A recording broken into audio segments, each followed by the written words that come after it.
Bienvenidos a nuestra inmersión profunda de hoy. Hoy. Vamos a abordar un tema complejo Sí. que probablemente te suene familiar, Ajá. pero que a la vez está lleno de matices. Claro. La guerra civil en Siria. La guerra en Siria. Sí que puede parecer abrumador con tantos actores y giros inesperados, Sí. pero no te preocupes. ¿De acuerdo? Juntos navegaremos esta información para que te quedes con lo esencial. Me parece perfecto. Y para esta inmersión, Sí. nuestro material de origen es un episodio del canal de YouTube Ya. Armapedia, Vale. titulado Siria, Guerra Civil Reactivada 2024. ¿Por qué? Y desde el principio, Jorge Rojas, el presentador, Sí. nos lanza una pregunta que invita a la reflexión. ¿Cuál? ¿Cómo una guerra que se consideraba terminada Sí.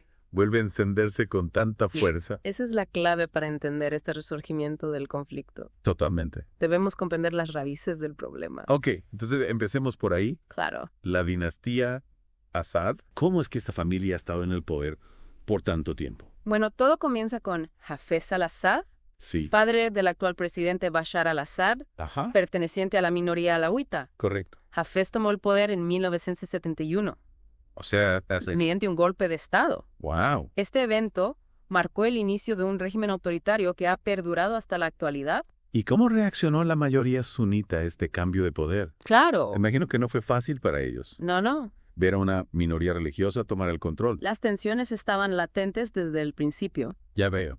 Grupos como la Hermandad Musulmana se opusieron activamente al régimen de Assad. Ah, Esto culminó en 1982 con la masacre de Hama, uf. un evento brutal que dejó una profunda cicatriz en la sociedad siria. Es impactante cómo este tipo de eventos marcan la historia de un país y de su gente. Totalmente de acuerdo. Hubo otros desafíos al poder de Hafez al-Assad durante su mandato. Sí, incluso dentro de la propia familia hubo luchas de poder. ¿En serio? En 1933, Rifat, el hermano de Hafez, intentó un golpe de Estado. Vaya. Esto nos muestra la naturaleza despiadada de la política en Siria, Increíble. incluso a nivel familiar. Una historia llena de intrigas. Sin duda. Y luego llega el año 2000 Sí, y Bashar al-Assad hereda el poder. exacto. ¿Cómo fue la transición? Bueno, Había esperanza de cambio con la llegada de Bashar. en un principio se percibía a Bashar como un potencial reformador. Ah, Se esperaba que implementara cambios democráticos y abriera el país al mundo. interesante. Sin embargo, estas esperanzas se desvanecieron rápidamente cuando continuó con las políticas represivas de su padre. Ya veo. Entonces, Y luego llega el 2011, la primavera árabe. exacto. Un momento de agitación en todo el mundo árabe, Sí. que por supuesto también impactó a Siria. Inspirados por las revueltas en otros países, Claro. los sirios salieron a las calles a protestar contra el régimen de Assad. Ajá. Exigían reformas democráticas y libertad. Pero estas protestas pacíficas fueron recibidas con una violencia brutal por parte del gobierno. Y aquí es donde todo se precipita. Sí. Como esta represión desembocó en una guerra civil a gran escala. La violencia del gobierno fue la chispa que encendió la llama de la rebelión. Entiendo. Diversos grupos armados se formaron para luchar contra el régimen. Ya. La situación se complicó aún más con la entrada de actores internacionales que apoyaron a diferentes bandos. Me impacta la cantidad de facciones que se involucraron en este conflicto. Sí. ¿Podrías ayudarnos a entender quiénes son los actores principales y Claro. sus motivaciones? Por supuesto, en primer lugar tenemos a las fuerzas leales a Bashar al-Assad, Ajá. lideradas por el ejército árabe sirio. Sí. Cuentan con el apoyo de milicias como las Fuerzas de Defensa Nacional Correcto. y varias milicias chiitas respaldadas por Irán, que ha sido un aliado crucial para la supervivencia del régimen. Entiendo, pero también hay grupos que se oponen al gobierno de Assad. Por supuesto. ¿Y eso ni qué buscan? Claro, inicialmente surge el Ejército Libre Sirio, formado por desertores del ejército, Sí. y civiles que se levantaron en armas. Ya. Con el tiempo, este grupo se ha fragmentado, La veo. dando lugar a otras facciones. Claro. Y no podemos olvidar a los grupos yihadistas como Hayat Tahrir al-Sham, Ajá. conocidos como HTS. Gracias. Este grupo, con sus orígenes en Al-Qaeda, Increíble. ha ganado terreno y ha jugado un papel crucial en la reactivación del conflicto en 2024. Es increíble cómo un grupo como HTS, con su pasado ligado al terrorismo, Sí. ha logrado consolidar su poder e influir en el curso de la guerra.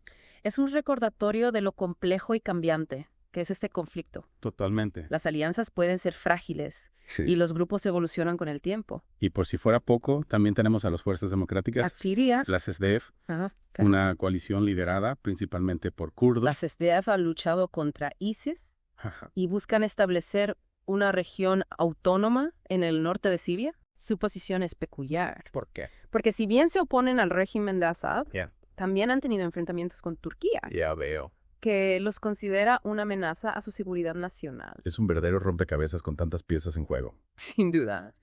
Y para añadir aún más complejidad, tenemos la participación de potencias internacionales como Rusia, Claro. Estados Unidos, Turquía e Irán. Exacto, cada una de estas potencias tiene sus propios intereses en Siria. ¿Cómo cuáles? Rusia busca mantener su influencia en la región y proteger sus bases militares, mientras que Estados Unidos intenta contrarrestar la expansión iraní y combatir el terrorismo. Ya veo. Y como mencionamos, Turquía se enfoca en contener a las fuerzas kurdas en el norte de Siria. O sea, Es un juego de intereses geopolíticos ¿sí? que impacta directamente en el desarrollo del conflicto. Sin duda, la guerra civil siria se ha convertido en un escenario Totalmente. donde las potencias globales proyectan su poder e influencia. Y en medio de este complejo entramado de intereses, la población siria es la que más sufre. Efectivamente, no debemos olvidar el terrible costo humano de este conflicto. Por supuesto. Millones de personas han sido desplazadas de sus hogares Y y la violencia ha dejado un saldo devastador de muertos y heridos. es una tragedia humanitaria que no podemos ignorar. Tienes toda la razón, y es que a veces con la complejidad de las alianzas y las estrategias militares, es fácil perder de vista el impacto real en las vidas de las personas. Totalmente de acuerdo. Precisamente hablando de estrategias y cambios en el panorama, Sí. a finales de 2024 vimos una reactivación significativa del conflicto. Así es, a pesar de los intentos de establecer un alto al fuego, Ajá. la violencia nunca cesó por completo en la región de Idlib. Ya. Pero la ofensiva lanzada por HTS en noviembre de 2024 marcó un punto de inflexión. ¿Y qué fue lo que desencadenó esta ofensiva en particular? Según el análisis de Armapedia, fue una respuesta directa a la intensificación de los bombardeos por parte del régimen de Assad y sus aliados rusos Yo veo. en áreas controladas por la oposición. Claro. HTS, viendo su posición amenazada, decidió tomar la iniciativa. Y lo que es realmente interesante aquí es cómo HTS ha evolucionado estratégicamente. Ya no son solo un grupo armado con tácticas guerrilleras, Ya. han adoptado métodos más sofisticados, ¿En serio? incluyendo el uso de drones, Vaya. y han establecido alianzas estratégicas con otros grupos. Interesante. ¿Cómo Eso que? explica por qué su ofensiva ha tenido tanto éxito. En el video, Ujú. Jorge Rojas incluso menciona la toma de Alepo por parte de HTS y las SDF. Sí, ¿Cómo lograron algo así? Alepo era un bastión del gobierno, ¿no? sí, fue una victoria significativa para la oposición. Hmm. Y lo lograron utilizando una combinación de tácticas militares Ajá. y una campaña de propaganda muy efectiva. Lograron influir en la opinión pública dentro de él, Vaya. generando descontento hacia las fuerzas del gobierno. Es decir, no solo se trata de fuerza bruta, sino también de entender el terreno social y político. Realmente han sabido jugar sus cartas. Exactamente. Y esto nos lleva a otra pregunta interesante. Bueno. ¿Cómo ha reaccionado el gobierno de Assad ante esta nueva ofensiva de HTS? Buena pregunta. Después de todo, se supone que la guerra había terminado. ¿Acaso no estaban preparados para este tipo de resurgimiento? Parece que no. Ah. Si bien el régimen de Assad ha logrado recuperar gran parte del territorio perdido en los primeros años de la guerra, esta nueva ofensiva de HTS ha puesto en evidencia sus debilidades. Debilidades. Pero contaban con el apoyo de Rusia e Irán, ¿no?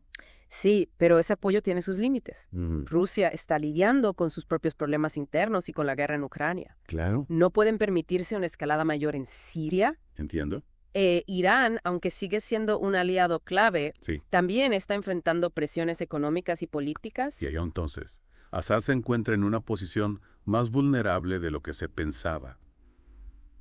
¿Y qué hay de la comunidad internacional? ¿Cómo han reaccionado ante esa reactivación del conflicto? La respuesta ha sido, en general, tibia. Ah, Hay condenas por parte de algunos países, ya. pero no se han tomado acciones concretas para detener la violencia. La atención del mundo está puesta en otros conflictos, Sí. como la guerra en Ucrania. Es triste ver cómo la comunidad internacional a veces parece impotente ante este tipo de situaciones. Y mientras tanto, la población siria sigue sufriendo las consecuencias de la guerra. Sí, es desgarrador. El video de Armapedia menciona la llegada de milicias chiitas iraquíes Ajá. como Kataib Hezbollah. Para apoyar al ejército sirio. Esto solo aumenta la complejidad del conflicto, Claro, la sí, posibilidad de que se extienda a otros países de la región. Es una situación muy preocupante y con tantas facciones en juego, con intereses tan diversos, es difícil imaginar un camino hacia la paz. ¿Hay alguna luz al final del túnel? Es difícil ser optimista en este momento. La falta de voluntad política por parte de los actores clave, tanto internos como externos, es uno de los principales obstáculos para alcanzar una solución negociada. Y mientras tanto, millones de sirios siguen atrapados en medio de este conflicto, sin un final a la vista. Es importante que no olvidemos la tragedia humana que se está desarrollando en Siria. Exacto, más allá de las estrategias militares Sí, y las negociaciones políticas, claro. hay personas reales cuyas vidas han sido devastadas por la guerra. Uf, Familias que han perdido sus hogares, sus seres queridos, su futuro. es una realidad que no podemos ignorar. Y hablando de futuro, Sí. ¿qué nos dice Armapedia sobre las posibles consecuencias de esta reactivación del conflicto? ¿Qué escenarios se plantean para Siria? Jorge Rojas plantea algunas posibilidades inquietantes. Ajá. Por un lado, Echmetiese, con su creciente poder e influencia, podría consolidar su control sobre amplias zonas del país, estableciendo un régimen islamista radical. Esto tendría implicaciones no solo para Siria, sino para toda la región. Es un escenario que podría desestabilizar aún más la región y generar nuevas olas de violencia y extremismo. Exactamente.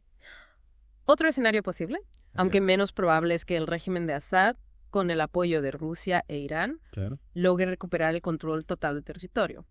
Pero esto no significa que la paz esté garantizada. Las tensiones y las divisiones que dieron origen al conflicto seguirían latentes. Es decir, aunque Assad ganara la guerra, la paz seguiría siendo una quimera. Sí, la reconstrucción de Siria, tanto a nivel material como social, Claro. sería un proceso largo y complejo con la posibilidad de nuevos brotes de violencia, Y no podemos olvidar la influencia de las potencias extranjeras. por supuesto. Sus intereses y sus acciones también jugarán un papel determinante en el futuro de Siria. Sin duda, Siria se ha convertido en un tablero de ajedrez, Sí. donde las grandes potencias mueven sus piezas buscando obtener ventajas geopolíticas. Y en este juego, el pueblo sirio es el que más pierde. Es una realidad triste y compleja. ¿Hay alguna esperanza de que la comunidad internacional actúe de manera más decisiva para poner fin a este conflicto? Es difícil de predecir. La historia nos ha enseñado que los intereses geopolíticos a menudo priman sobre las consideraciones humanitarias. Sin embargo, la presión de la opinión pública y la acción de organizaciones internacionales pueden jugar un papel importante para impulsar una solución pacífica. Es realmente desalentador ver cómo la historia se repite y cómo los intereses políticos y económicos suelen anteponerse al bienestar de la gente. Hemos hablado de la historia de los actores clave, de las alianzas cambiantes y de esta reciente reactivación del conflicto. Sí. Pero hay algo que no podemos dejar de lado. ¿Qué? El costo humano de esta guerra. Absolutamente. A veces entre mapas, estrategias y nombres de grupos, olvidamos que estamos hablando de vidas humanas. Claro. Millones de personas han sido desplazadas de sus hogares, familias enteras han sido separadas, y la violencia ha dejado una cicatriz imborrable en la sociedad siria. Es una crisis humanitaria de dimensiones gigantescas. Sin duda. Y aunque la comunidad internacional ha proporcionado ayuda, a veces parece insuficiente ante la magnitud de la tragedia. Sí, la ayuda humanitaria es fundamental para aliviar el sufrimiento, Claro. pero no aborda las causas del problema. Para poner fin a esta tragedia, se necesita una solución política, un proceso de paz que involucre a todas las partes, que sea inclusivo y que busque atender las demandas legítimas del pueblo sirio. Pero ¿es realmente posible un proceso de paz en este momento? Con tantos intereses en juego, con tanta desconfianza entre las partes, parece una tarea imposible. Es cierto, el camino hacia la paz es largo y está lleno de obstáculos, pero no podemos perder la esperanza.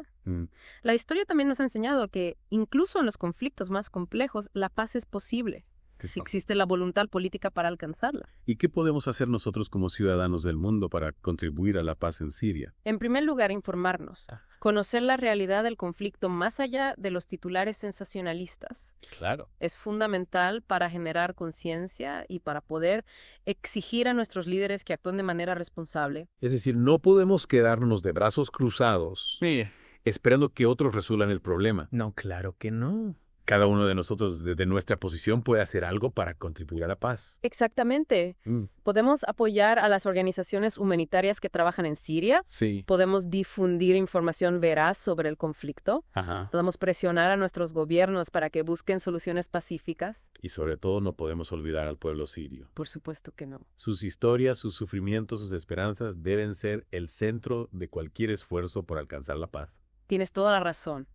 No son solo números. No son solo estadísticas. Claro. Son personas reales con nombres, con familias, con sueños que han sido truncados por la guerra. Esta inmersión profunda nos ha permitido comprender la complejidad del conflicto sirio, Sí. sus raíces históricas, los actores clave, las alianzas cambiantes y las consecuencias devastadoras para la población. Espero que esta información te haya sido útil para comprender mejor la situación en Siria y para reflexionar sobre tu propio rol como ciudadano del mundo. Muchas gracias por tu tiempo y por tu análisis. Un placer.